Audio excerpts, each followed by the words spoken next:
Hello दोस्तों, start science classes में आपका स्वागत है।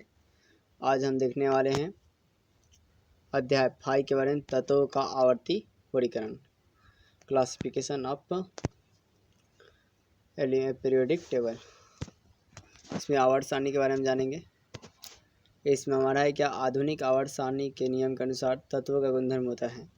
तो आधुनिक आवर्त सारणी के अनुसार क्या होते हैं, तो आपका है आधुनिक आवर्त सारणी के अनुसार तत्वों का गुण क्या होता है।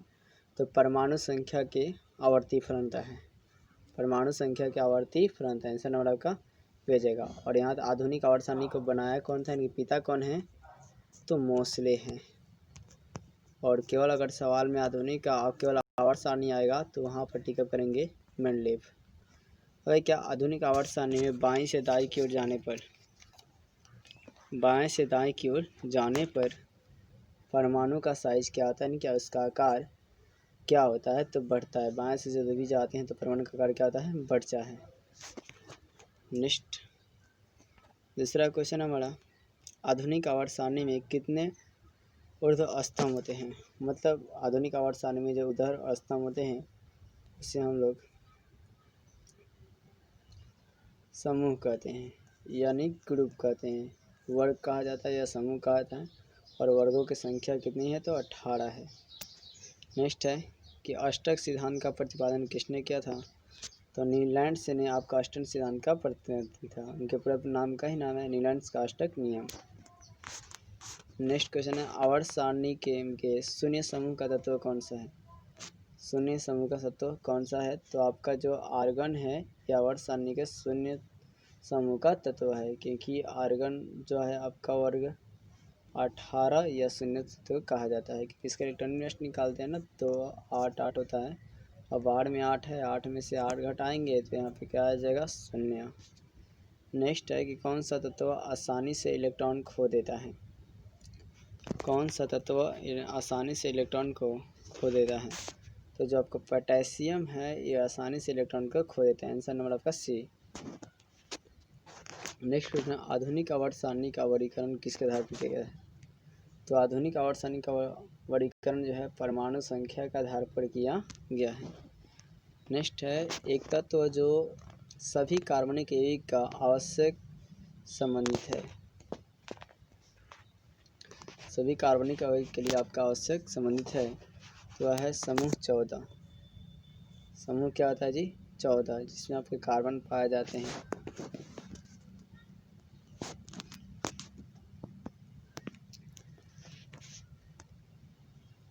नेक्स्ट क्वेश्चन है, अक्रिय तत्व कौन है।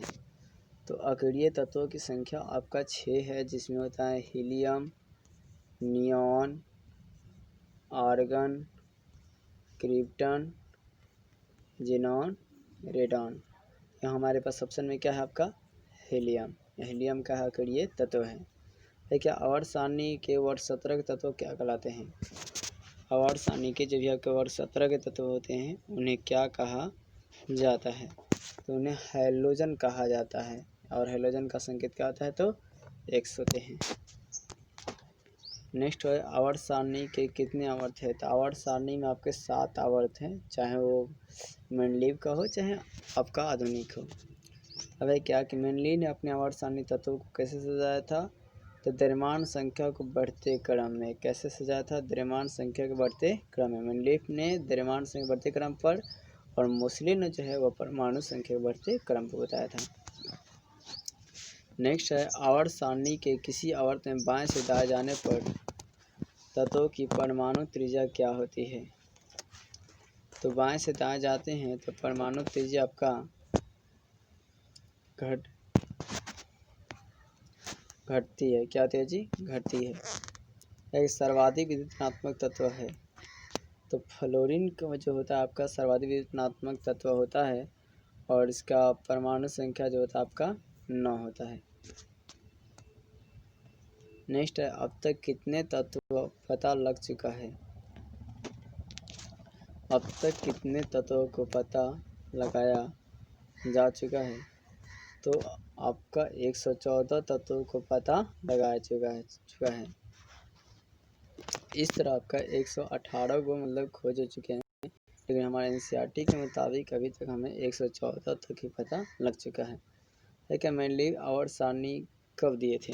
मेंडलीव ने आवर्त सारणी अपना कब बनाया था? तो आपका सन 1869 में दिए थे, 1869 में दिए थे। नेक्स्ट है, नीलैंड्स का अष्टक नियम किस तत्व तक प्रभावी है? तो नीलैंड्स का अष्टक नियम जो होता है वो आपका कैल्शियम तत्व तक ही प्रभावी होता है। नेक्स्ट क्वेश्चन, आवर्त सारणी के प्रथम सदस्य क्या कहते हैं? आवर्त सारणी के प्रथम सदस्य को क्या कहते हैं? तो क्षार धातु कहा जाता है। नेक्स्ट है कि मेंडलीव के आवर्त नियम के अनुसार तत्व गुण क्या होता है? द्रव्यमान संख्या के आवर्ती फलन होता है। आंसर नंबर हमारा बी हो जाएगा। नेक्स्ट है, आधुनिक आवर्त के अनुसार तत्व गुण जो होता है वो परमाणु संख्या के आवर्ती फलन होता है, भी जानते हैं आप लोग। नेक्स्ट है, मेंडलीव के तत्वों के किसके बढ़ते हुए पर वर्गीकृत किया गया है? तो मेंडलीव का आपको द्रव्यमान संख्या बढ़ने पर उसको वर्गीकृत किया गया है। बार बार इसी क्वेश्चन में मेंडलीव जब भी आएगा कि कैसे सजाया गया है तो परमाणु द्रव्यमान संख्या पर, और आधुनिक आएगा तो या मुस्लिम आएगा तो परमाणु संख्या पर। नेक्स्ट है, आधुनिक आवर्त सारणी में इलेक्ट्रॉन विन्यास 2, 8 किस तत्व में समूह पाए जाते हैं? तो 2, 8 जिनका भी रहेगा तो 2, 8 या यानी कितने टोटल कितना होता है आपका? 10।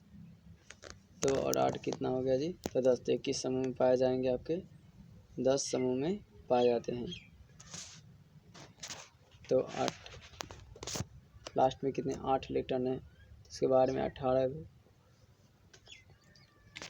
तो ये आपका नियॉन, ये क्या है जी आपका? नियॉन। तो ये नियॉन होता है, और नियॉन ये क्या होता है? अक्रिय गैस है। तो मैंने बताया ये क्या होता है? वर्ग 18 या वर्ग 0 में पाया जाता है। आंसर हमारा क्या हो जाएगा? बी। नेक्स्ट क्वेश्चन है, त्रियक नियम का प्रतिपादन किसने किया? तो डुब्रेनर का त्रियक नियम ये पूरा नाम ही है, डुब्रेनर ने किए थे। नेक्स्ट है, परमाणु की साइज आवर्त सारणी में बाएं से दाएं जाने पर क्या होता है? तो घट जाता है। क्या होता है जी? घट जाता है। नेक्स्ट है, नीलैंड का अष्टक नियम कब दिया गया था? नीलैंड ने अष्टक नियम अपना कब दिए थे? तो सन 1893 में थे, 1893 में दिए थे। आंसर नंबर हमारा ए जाएगा। नेक्स्ट है, लिथियम बेरिलियम के बढ़ती आयनन ऊर्जा का व्यवस्थित कीजिए। तो लिथियम और जो बेरिलियम, जो बोरान और जो सोडियम है, इसमें आपको व्यवस्थित करना है कि किसका आयनन ऊर्जा कौन सा क्रम होगा। तो देखिए, सबसे आपको बड़ा से ले लेंगे तो मतलब सोडियम का क्या होता है?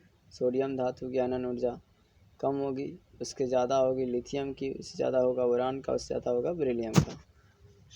तो नंबर ए हो जाएगा। नेक्स्ट क्वेश्चन, तत्व ए बी सी डी तथा ई का परमाणु क्रमांक कितना है तो तत्व का युग्म कौन सा संबंधित होगा? तो देखिए, एक का क्या है आपका 9, 11, 12, 17 है, तो कौन सा युग्म आपका मिल सकता है? तो आपका ए का देखिए कितना है जी? 9 है। तो आप निकालेंगे तो इसका क्या होगा? 2 और 7 आएगा।